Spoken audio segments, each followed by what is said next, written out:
Bien. Mieux. Pour ceux qui cherchent toujours le meilleur, cadreemploi.fr. Offre d'emploi, CV et recrutement sur Internet. Boss Big Boss avec une Big Boss, Laurence Pichot qui dirige shopping.com pour la France. Bonjour. Bonjour Thomas. Un comparateur de prix, une filiale d'eBay. On va voir avec vous comment est-ce qu'on arrive à ce niveau de responsabilité. On commence par l'international, vous tombez dedans toute petite et malgré vous puisque vous êtes fille d'expat. Tout à fait. Donc j'ai eu la chance de vivre dans plusieurs pays, d'accompagner mon père sur tous les continents. Ça a été important pour façonner vos premiers pas professionnels? Ah oui, très important. Grâce à on a vécu au Népal pendant 5 ans et grâce à lui, grâce à ça, j'ai rencontré Marc Battard, un alpiniste français qu'on appelle le sprinter de l'Everest, à qui j'ai demandé de nous emmener faire l'ascension du Mont Blanc quand j'étais en école de commerce. Ouais. Et ce qu'il a accepté, on a monté une équipe de chefs d'entreprise et d'étudiants. Et on a fait donc l'ascension et en plein milieu du parcours, j'ai eu de grosses douleurs au genou, j'ai voulu m'arrêter. Et Marc nous a tous encordés et j'ai retrouvé en moi des forces qui m'ont permis de continuer la course, de redescendre. Et donc une expérience forte là. Ouais, une expérience physique forte. Que vous aviez des ressources insoupçonnées, que vous pouviez vous dépasser et qu'on pouvait surtout vous les communiquer et faire prendre conscience de ça.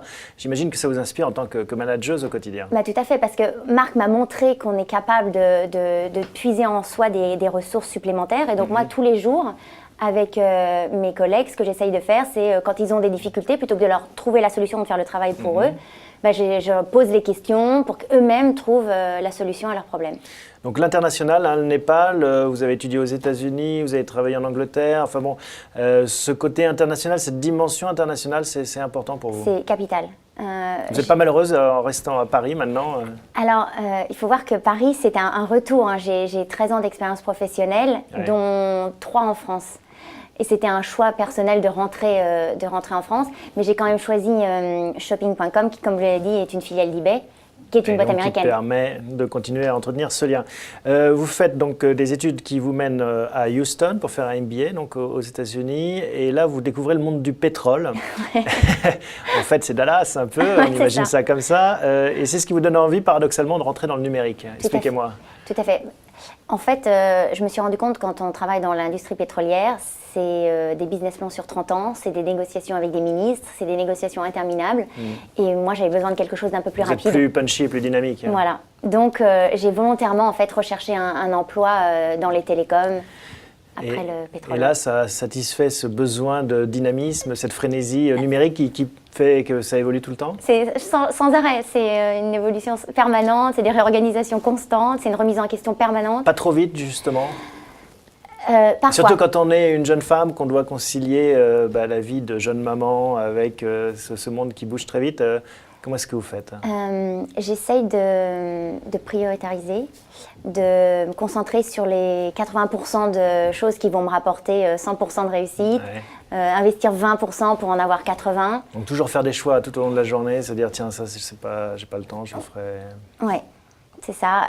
Et puis comme j'évoquais tout à l'heure, aussi aimer ce que vous faites pour être passionné, pour que ça soit facile à faire. Ça, c'est un conseil que vous donnez à vos collaborateurs ou à ceux qui vous demanderaient des conseils justement pour réussir.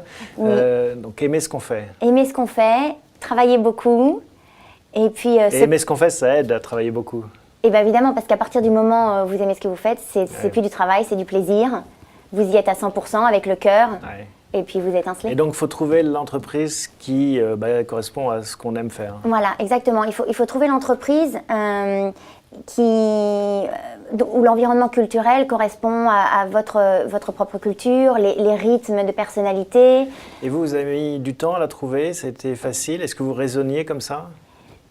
Oui, je savais que je voulais une société américaine. Je rentrais en France. Pour moi, la dimension internationale, on l'a dit, c'était hyper important. Donc, je voulais les nouvelles technologies pour que ça aille vite, le milieu anglo-saxon. Donc oui, je l'ai cherché. J'ai eu de la chance. Je pense que je fais partie de ces 3% pour ce job que j'ai trouvé en répondant à une annonce. Dernier point, pour vous détendre, vous aimez danser? Oui.